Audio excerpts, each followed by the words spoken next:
Today, we have not only an ecological crisis and various economic crises, but we also have a kind of story crisis. That is to say, there's something very wrong about the way that we understand who we are and our relationship with the earth. When we look back at human history, every culture organizes itself around a fundamental story. We can pretend we're living without a story, but if we stop and really think about it and ask ourselves, what's the way in which I organize my life? How do I find meaning in my day-to-day activities? You'll start to see that there's actually a story behind that. So story is, I think, the most essential organizing power within the human experience.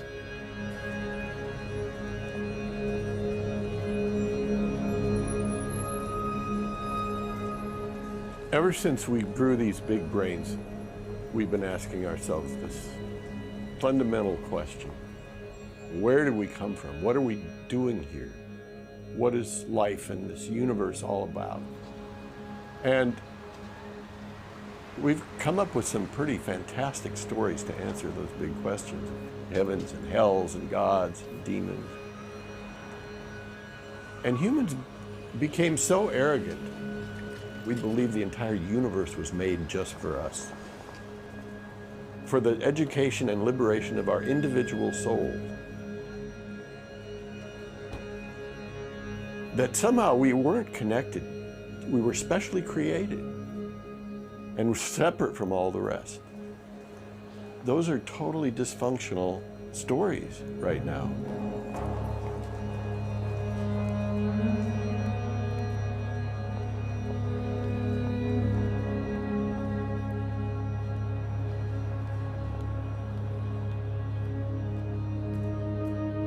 The world into which you were born doesn't exist in some absolute sense, but it's just one model of reality. The interesting thing is not to say who's right and who's wrong, but to look at how different belief systems mediate the relationship between humanity and the natural world with profoundly different consequences in terms of the ecological footprint.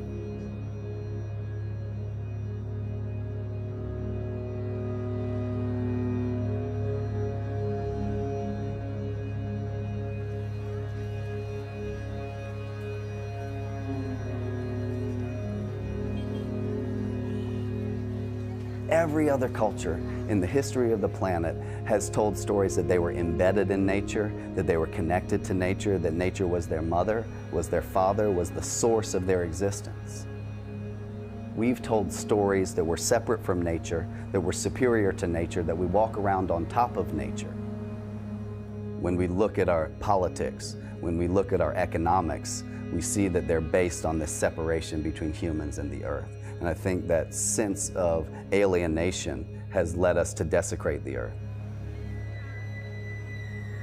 Every culture, every people has a worldview. We all have a place that we come from. We all have our ways. We all have our practices. We all have our creation stories, our cosmologies.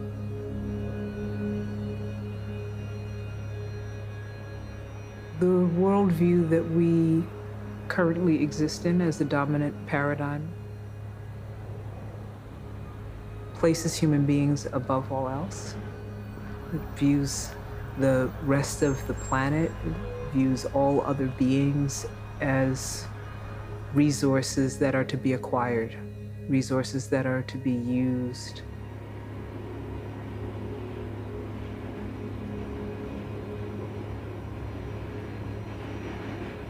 And for that worldview to continue to persist and to thrive, it has to ignore the destruction. In fact, it has to put us all to sleep, because if this worldview were to face the truth of what we have put into motion,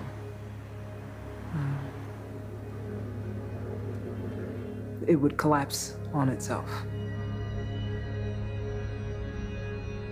If we look at the ecological crisis and if we look at the economic crisis, I think we can ultimately see them as rooted in those stories that you've got to keep growing, keep expanding, because if you don't do it, somebody else will. There are pressures to keep this economic juggernaut moving, all, I think, based upon this ultimate story of economic growth and success. What we're doing, it seems to me, is trying to control the conditions of our existence on this earth, trying to mold everything into a resource that we can use. Given this obsession with never-ending economic and technological growth, it seems inevitable that sooner or later we're going to bump up against the limits of the biosphere of the planet. And it seems like it's starting to happen now.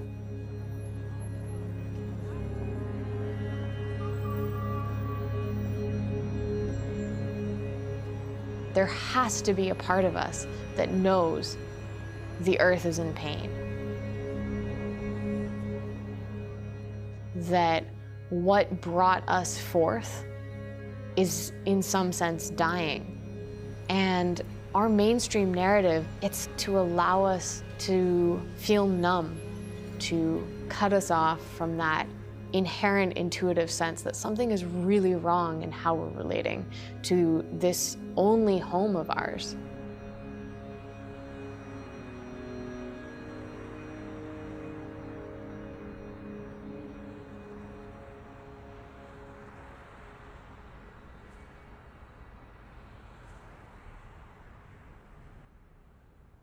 One of the problems that we face is that we haven't done a very good job of remembering what makes us human and what makes us happy.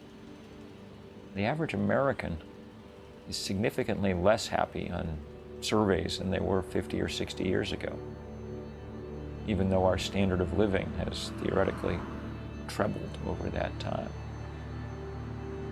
And the reason is that we've gotten out of touch with each other.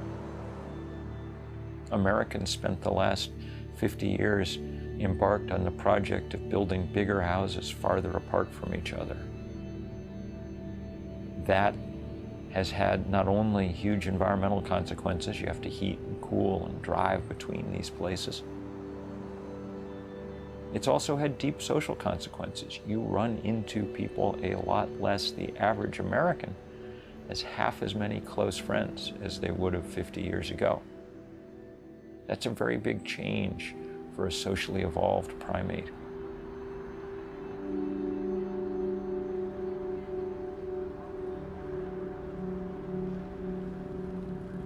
If we were to walk down the street and ask somebody in a way that went straight to their hearts, what is it that you want? They would say, many of them, intimacy. I want to be intimate with the world, and I want someone to be intimate with me. That means I want a congress of some sort. I want to be part of something. Every traditional culture I have sat down and had the opportunity to frame the question with, when I've said, what's the one word that comes to mind about Western culture? The word I hear most often is lonely. You people are really lonely. You've designed something that has taken the notion of the individual so far, you've cut yourself off from everything else, and you've created a landscape of desperately lonely people. More than the environment itself, what we are losing most dramatically is our own connection, our intimate connection to nature. Our own sense of ourselves that we've forgotten and become so distanced from. I see people dashing all over the place. I think, we're racing all over, but for what? I remember one elder told me, he said, you all have watches, but you have no time. And I stopped and had to take that in. Because I find myself doing that. I'm racing to airports, I'm racing to meetings, I'm racing through email. I am racing through my life, but not necessarily living.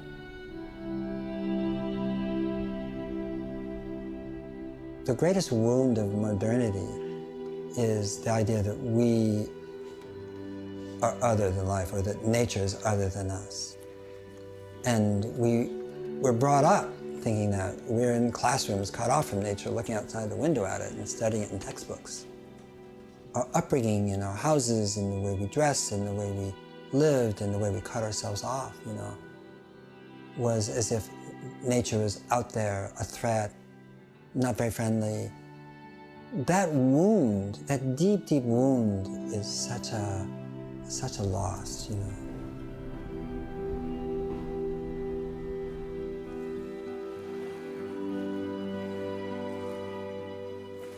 A lot of people, if they see grass in the crack of the sidewalk, that may be the only other living thing that they see hour upon hour. And most of us live in cities now and are very separate. It becomes easy to forget that you're kin with a living planet, that you're part of a living planet, when you don't see it much. It's as if we're living in a museum, curated by someone who's decided to not let any natural objects in for some reason, right?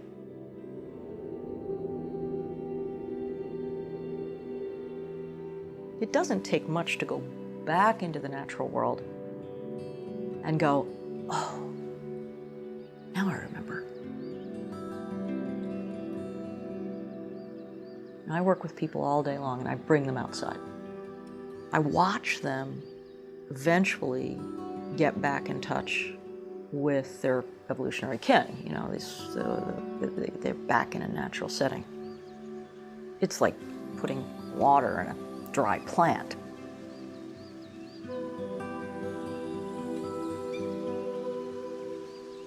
At a certain point, being in that natural setting, and we talk about, are you separate from nature? Of course they say no. Of course not. No, I'm back home. But, 40 hours from now, they're in their cube and they get on their elevator and they go down to the subway and they get on a tube and travel, and of course there's that disconnection.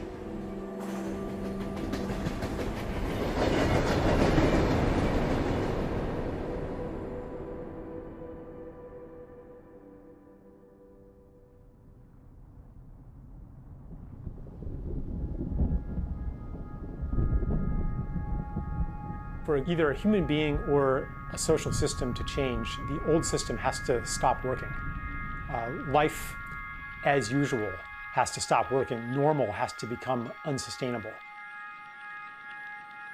Everything that has worked for hundreds of years, our way of looking at the world, the ideology of growth, of mastering nature, of conquering nature, the technologies of control, all of these things are coming into question. So part of making this transition is to begin experimenting with new ways of doing things. In other words, to plant the seeds of a new story.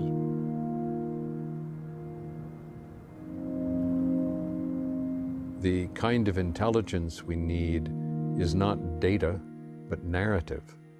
How do you put all these disparate pieces together in a structure that has direction, momentum, promise?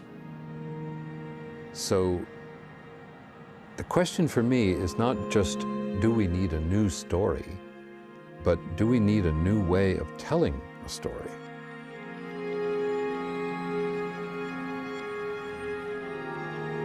There are three stories, actually, that we have to choose from. to make sense of our lives now, to make sense of our world. The first story is business as usual. All we need to do is grow our economy. So I call that the Industrial Growth Society. But there's another story, which is seen and accepted as the reality by the scientists, the activists, who like lift back the carpet, look under the rug of the business as usual and see what it's costing us. It's costing us the world. We call that story the Great Unraveling. Unraveling is what biological and ecological and organic systems do. As diversity is lost, they shred. That's not the end of the story, though, because there's another narrative, another lens through which we can choose to see. And that is that a revolution is taking place. A transition from the industrial growth society to a life-sustaining society. And it's taking many forms. This third story, the great turning. And it's got huge evolutionary pressures behind it.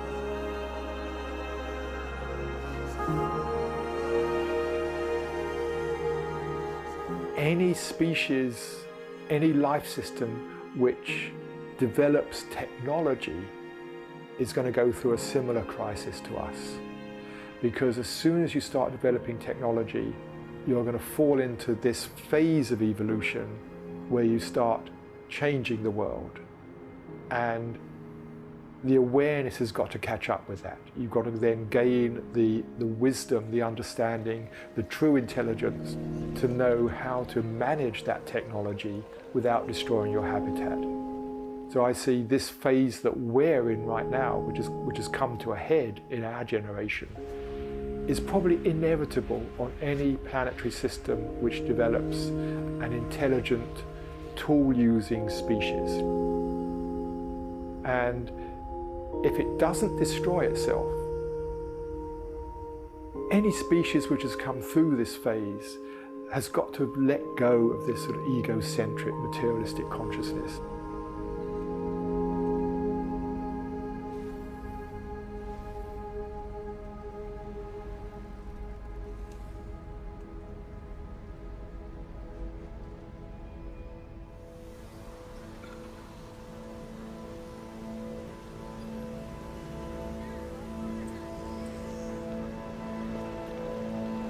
The sense of separation that all of us usually feel, the feeling that there's a me inside here somewhere, maybe behind the eyes, inside the ears, looking out at you or an objective external world.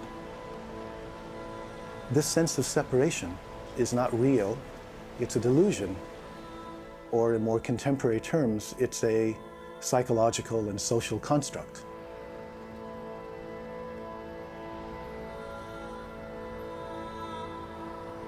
We can be very selfish as a human being, and this, of course, has to do with the fact that we have to survive as a human species, and sometimes the ego has a role in this human existence. That's how we survive it, and also our ancestors, our parents taught somehow or another that we have to be a little bit selfish in order to survive. And that is the part of the old consciousness.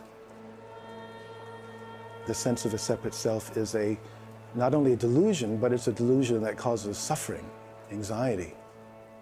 This deluded sense of a separate self is always going to be haunted by the sense of lack, sense of insufficiency, the feeling that something isn't right about me, something is wrong. we misunderstand the problem is outside ourselves. I feel something is wrong, something isn't right. It must be that I don't have enough of this out here, or I have to solve this problem.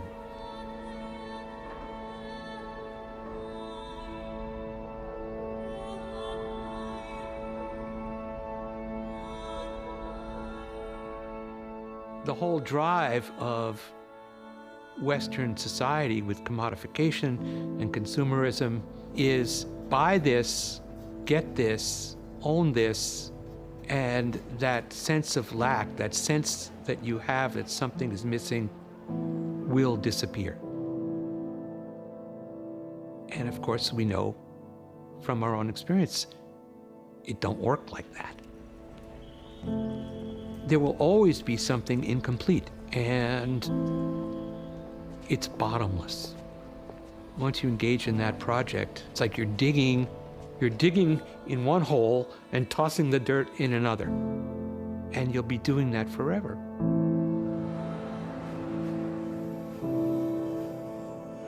So what's the solution to this? Is it returning to nature?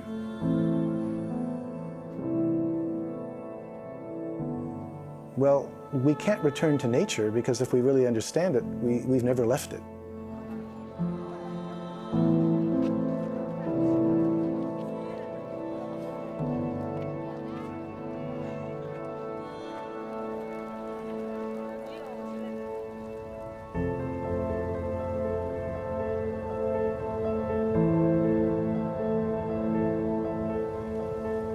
We don't need to return to nature, but we do need to realize the sense in which we are embedded in nature.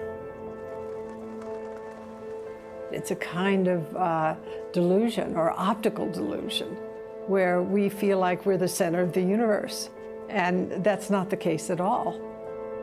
Even to lift our eyes to the sky, we can see, this Earth is not the center of the universe, but at the same time, if we lift our own internal eyes into our own experience, we realize that we ourselves are living in a world or universe or reality that is characterized by interrelationality.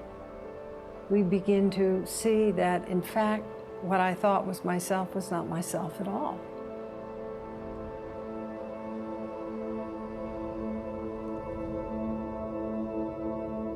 Central to that is that the Earth is seen as a living system, a living being, where everything we are and can ever be is dependent upon this great, verdant, fertile, sensitive, intricately interwoven web of life.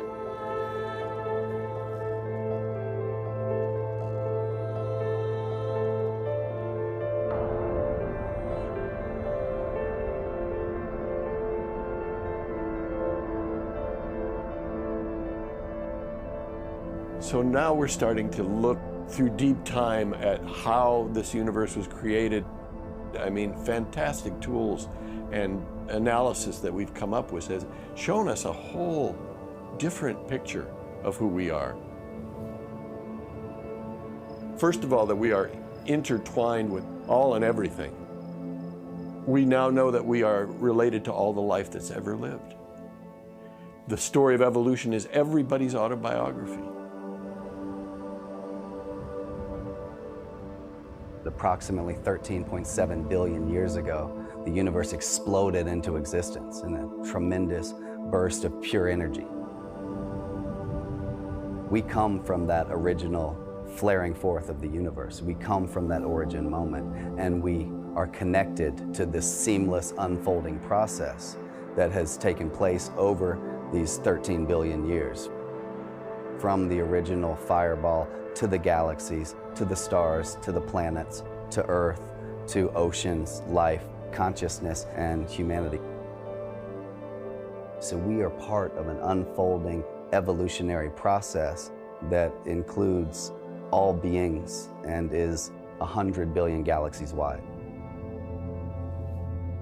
We've been on planet Earth as humans for 200,000 years, and this is the first moment when we have a common story. And the story of the birth of the universe, the story of the development of our planet Earth. That is now bubbling up in human consciousness. We are all parts of the great circulation that constitutes the Earth and its ecosystems. The air, the water, the food that comes into me and then passes out of me, this is embedded, this is part of this larger circulation.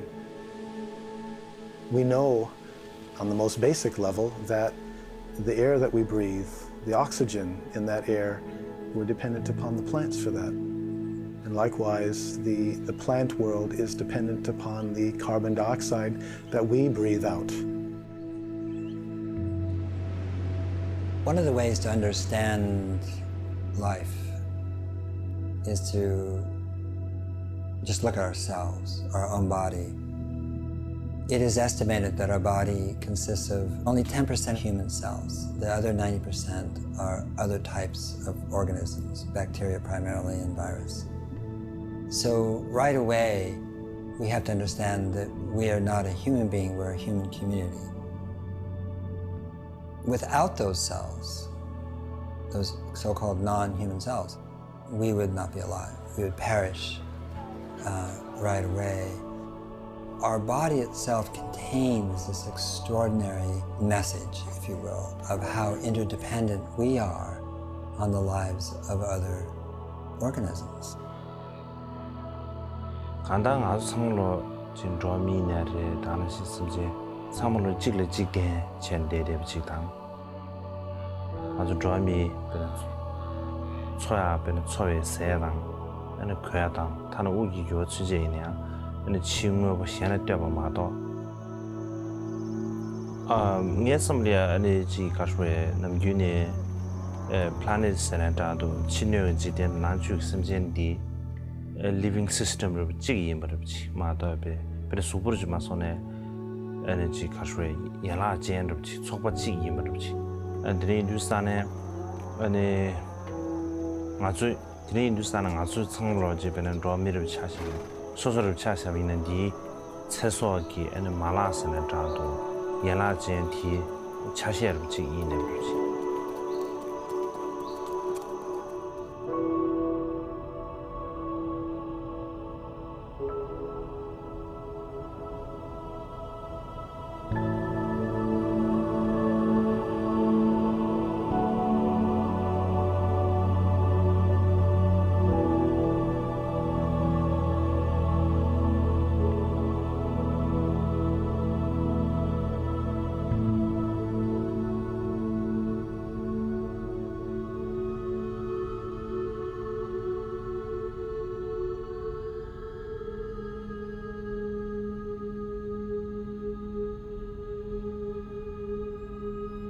In terms of looking at a truth like interdependence, how interrelated everybody's life is, we often just ignore that fact because it's so mind-boggling to think about just, setting foot in one city on this planet. If one stepped onto a subway platform, to even think about there's 500 other feeling, thinking, eating, loving human beings here. We feel like we can't handle that level of awareness. You can instill a view, but then there actually have to be processes like meditation that actually shift the way the mind relates to others. You can't just say a lot about how we're all connected. You have to actually offer tools for how you would become more aware on that subway platform. It's not just like, love thy neighbor. That's great sentiment, but how?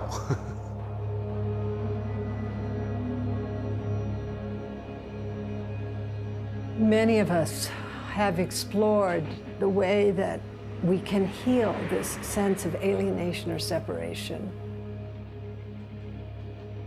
And it's been an exploration that has not been in our time, our generation only. It's gone on for thousands upon thousands of years.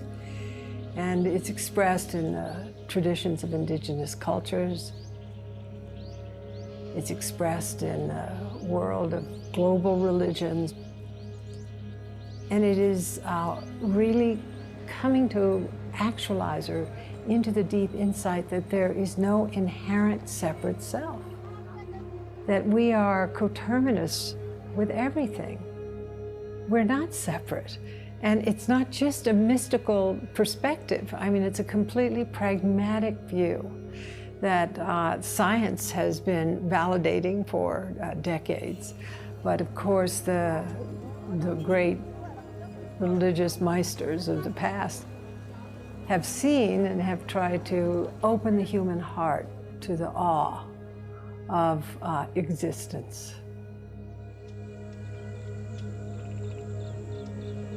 I believe that the next revolution in the human world is the meditation. Meditation will open a new channel of our consciousness through which we can see the very thing that we're talking about, the sacredness, the majesty, the beauty of existence. And anybody can practice without adapting a belief system.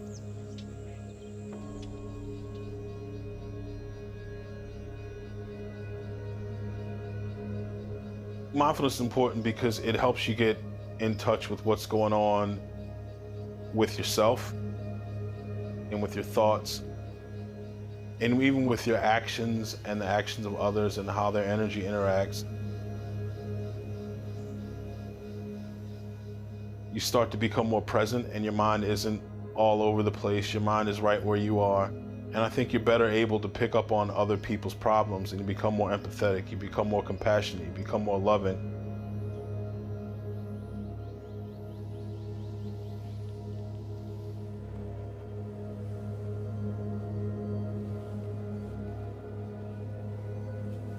인도사 디규제데네 아주 삼삼 예버도 에너지 가서 수수기 셈디 아니 치기 아니 겐기 왕도 만들어 체체 그 삼삼 가서 셈 배랑 힘도 로버도 랑 힘도 로버도 체체 셈지 시원내야지다 셈을 샤다 안에 셈을 체네 아주 셈기 가서 네급티 ane kasho kijima ti ane semti kada simje anti ji kasho ngole rangor kyas devi mina ane semji shide wa dang anda na simbe ji sosu ine ya ji semle nya ro chi ta ji dirinji chebe imba samro ji na ro chi yongra samdos.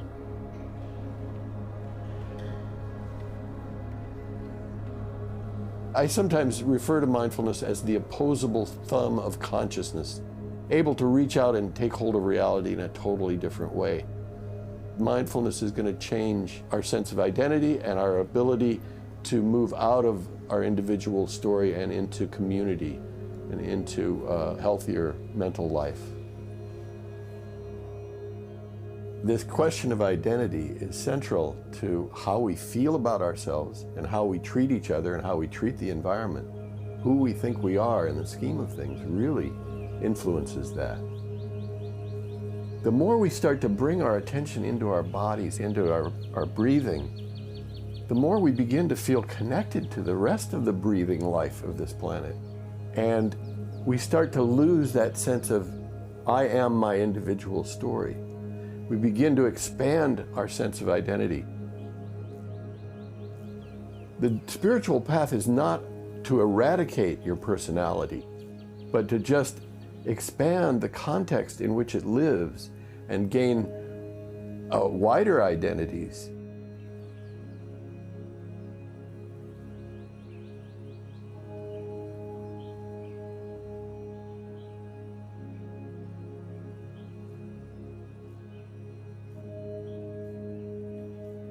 I remember once taking a group of young people out camping up in the Adirondacks in the great wilderness of the American East, where I spent much of my life.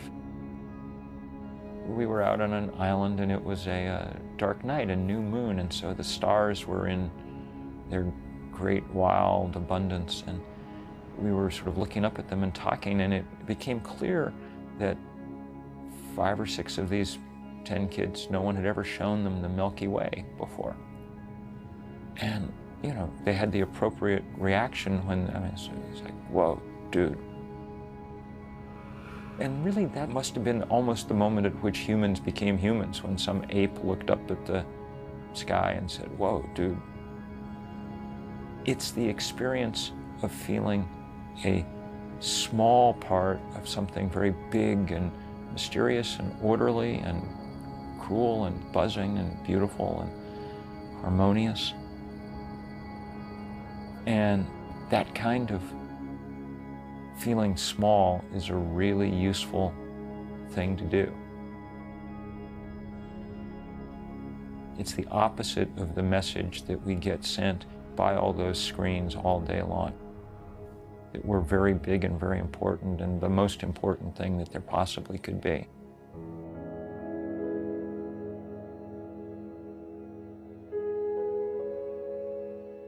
One of the greatest resources for me is slowing down, settling, becoming still, and attuning to the interconnected world that already exists all around us. If you've ever had an opportunity to go to a pond or an estuary or a stream and just sit and settle, the experience is one of becoming aware of a vibrant, alive, pulsating world, which we hadn't been aware of just a few minutes or a few hours before, because we were going too fast.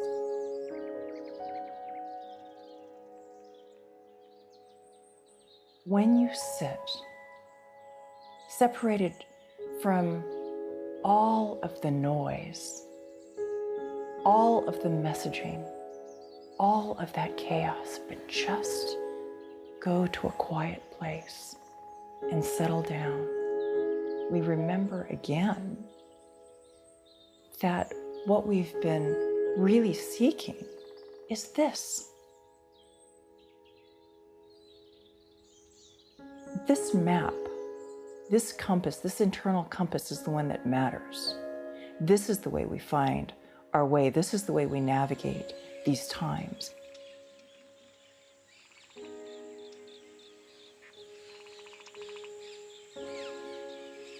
Really, the place that we need to return to in order to recognize home is our own bodies, our own sensation, our own direct experience with sound and movement and feeling sense and emotion and pain and joy and the complicated things that we're not able to give words to. We all have the capacity to feel our connection to the earth, to feel our connection to others, the people that seem different and foreign and strange from us.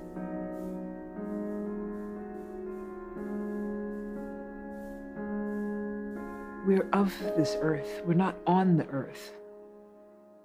We're of the earth.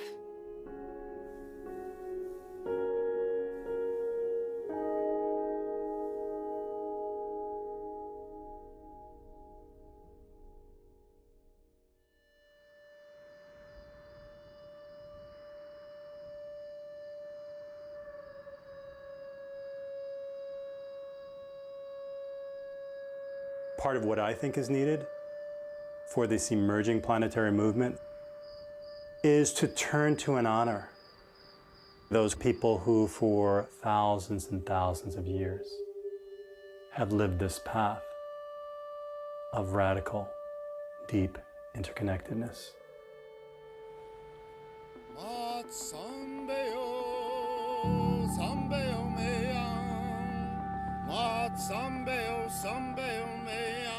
There's a lot of people who are interested in curious and wanting to hear about the Indigenous perspective and having this sense that it's important.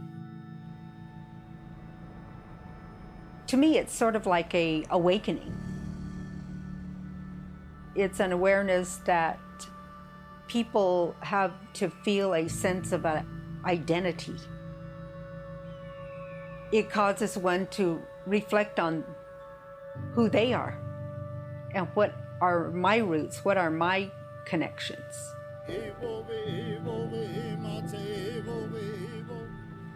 Everyone is Indigenous.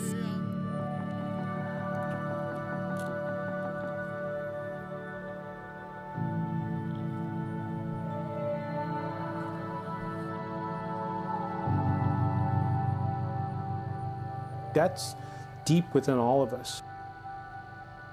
That knowledge knows us better than we know it. But when we live in compassion with that knowledge, it becomes spirit of who we are. We know our first protection is for Mother Earth. That's what we have to do. We have to protect Mother Earth and her natural processes in order for all of us to live here. Si no hacemos autorrevisión, nunca vamos a solucionar la autodestrucción que estamos adoptando para nuestro exterminio. Este desorden que estamos viendo, eso no es juego. Eso va a acabar la vida. Tenemos que sacar desde nuestra cabeza la frontera, la división.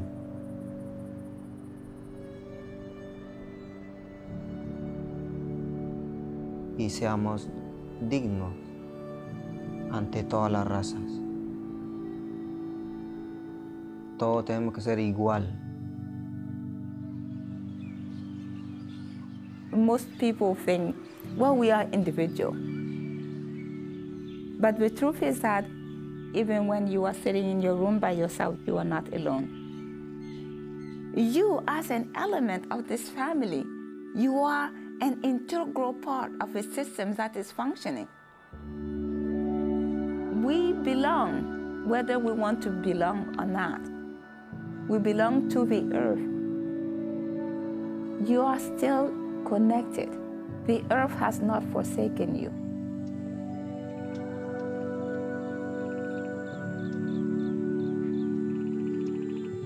I think we have disconnected because we have forgot to appreciate.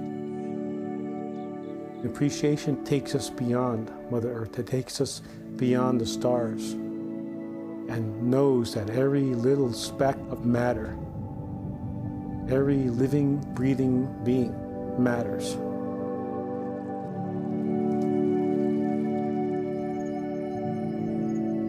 That's the key, is appreciation.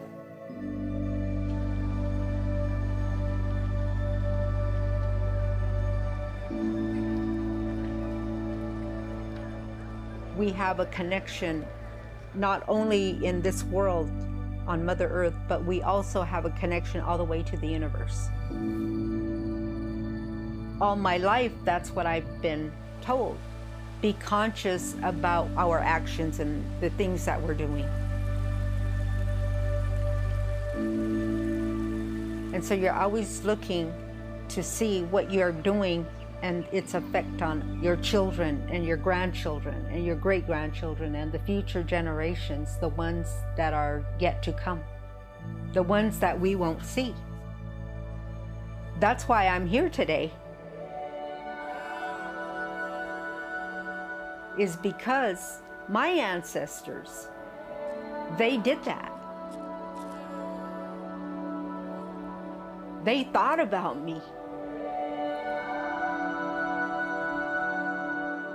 I'm one of those grandchildren that they made a prayer for. Now, I'm a grandmother. I have this responsibility. not just me, but all people should make that prayer that their ancestors made and carry on that sacred responsibility.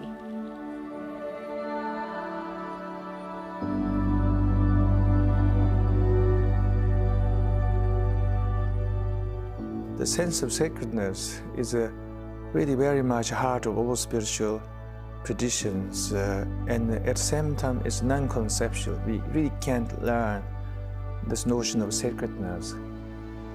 It's like love, you have to feel it. Everybody can feel it because it's all around us.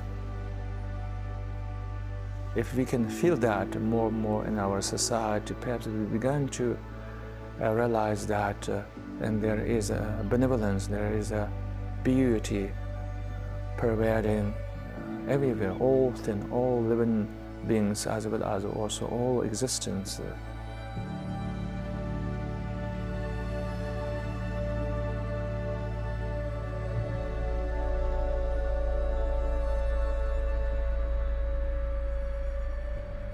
I think we realize it's time to fit in here. It's time to come home, and it's time to figure out how to function in a way that will allow us to stay here. When we get to the point where civilization is functionally indistinguishable from the ecosystem that surrounds it, then we'll be a welcome species.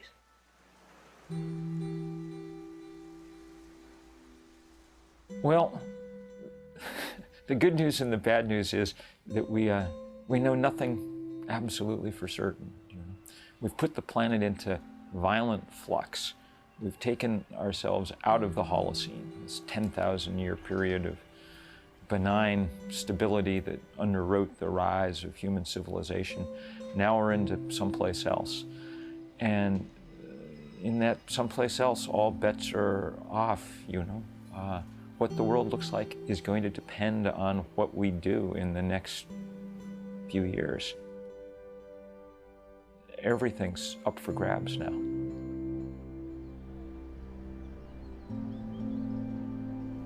Gary Snyder, the great poet, said once, there's no final resolution. In other words, you're not going to fix the world and have it stay that way. It's not the way this universe works. If you want something like that, or like to live happily ever after, or you came to the wrong place. It doesn't work here. And there's some kind of grace and ease and a lightness that can come in when you have that attitude that we're not going to fix the universe forever.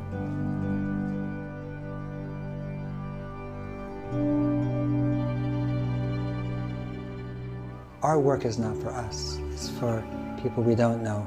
It's for generations to come.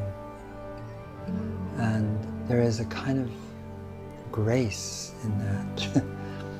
You know, because then you can let go of who you think you are and what's important, and all the things that are considered important today, almost without exception, will be trivia in 50 years, unnoticed, unremarked upon, meaningless, except those efforts enjoined by people everywhere to reimagine what it means to be a human being on Earth and what it means to relate to each other and our place here.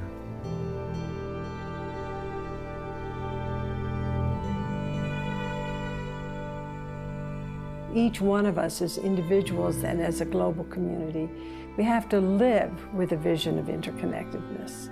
That vision has to be in our marrow. It's also a vision of compassion. It's compassion that is not directed just toward our in-group. It's to recognize that we're not separate from any being or thing. whether it's mycelium or it's the aspen trees or whether it's our very atmosphere, there's a kind of non-separateness between those worlds or those domains of existence and us, each one of us as individuals. What we need is a dynamic social awareness. We need to recognize that what we do as individuals is connected to the fate of the planet and the fate of other people. So if we consider, say, where our clothing comes from, we might act in a way to protect the lives of people who are making it. To recognize this interconnection, rather than to just sort of succumb to our isolation and our privilege. In order to see that interconnectedness, you actually have to open to it, which means to be curious about the world. If you actually go and experience someone else's culture, like, you can't help but connect to the humanity within them. Like, it's not gonna be, oh, well, these people are poor and they're separate from me. If you're sitting back in your home and you're watching on TV, yeah, it's easy to do that. But if you get out and you start interacting with people and you make friends with people, I think that's how real change happens. People have to get out and interact and spread that love. Like, it's hard to not be empathetic and sympathetic to someone else's plight if you're in it with them and you're there and you see everyone as the same group of people. Scientists have finally proven it to be true, something that anthropologists have always intuited to be correct, something that philosophers have always hoped to be true, and that is the fact that we're all literally brothers and sisters. We're all cut from the same genetic cloth. It means that, by definition, all human populations share the same raw genius, the same mental acuity, the same intellectual potential. And critically, what that means is that the other peoples of the world aren't failed attempts at being modern. Each culture is, by definition, a unique answer to a fundamental question. What does it mean to be human and alive? And when 3,000 cultures or even more in the world answer that question, those voices collectively become our human repertoire for dealing with all of the challenges that will confront us as a species in the ensuing millennia.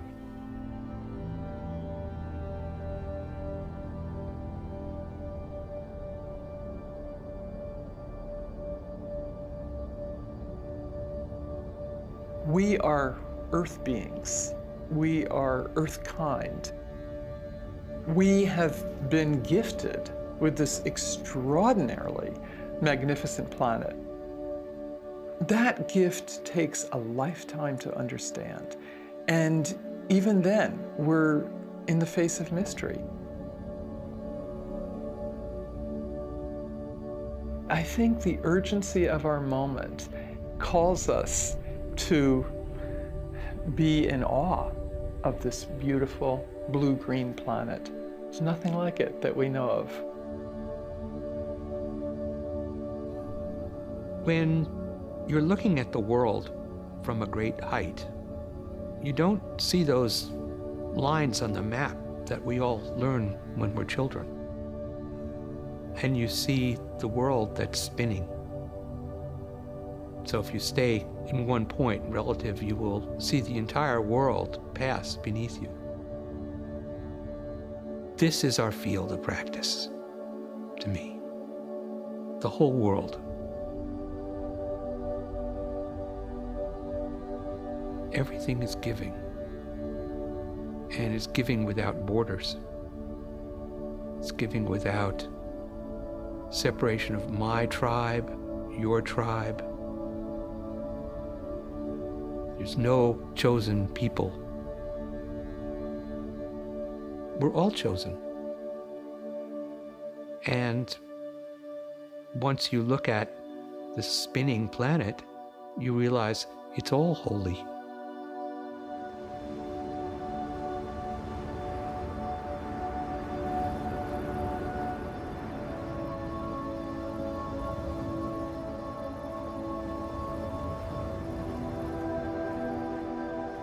We have a lot of solutions that are already present across the planet. But I think at the heart of this is a deepening sense of awe and wonder at the beauty and astounding, infinitely astounding complexity in which we live. What is required is the intrinsic value of nature is known to all of us, from a child to an adult, through the window of wonder. That's what we need more than anything.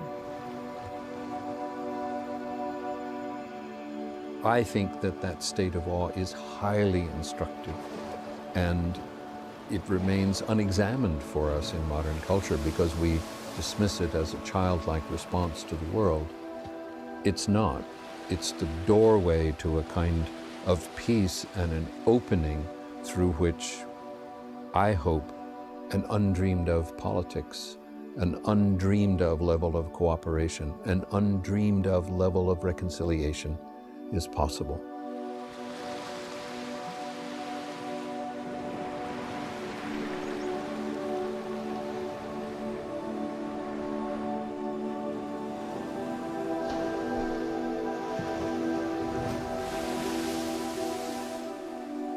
What instantly touches the heart-mind, and it's sudden and you can count on it. It's like the kiss of the universe, and that's to glimpse its beauty. It doesn't take long. It doesn't take an argument. You're just stripped of all your explanations and all your notions of who and what you want to be as an achieving individual, and then you're just, yeah.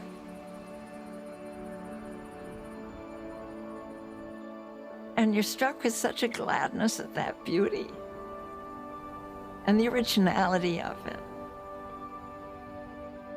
that you don't have time to think about how is it going to turn out.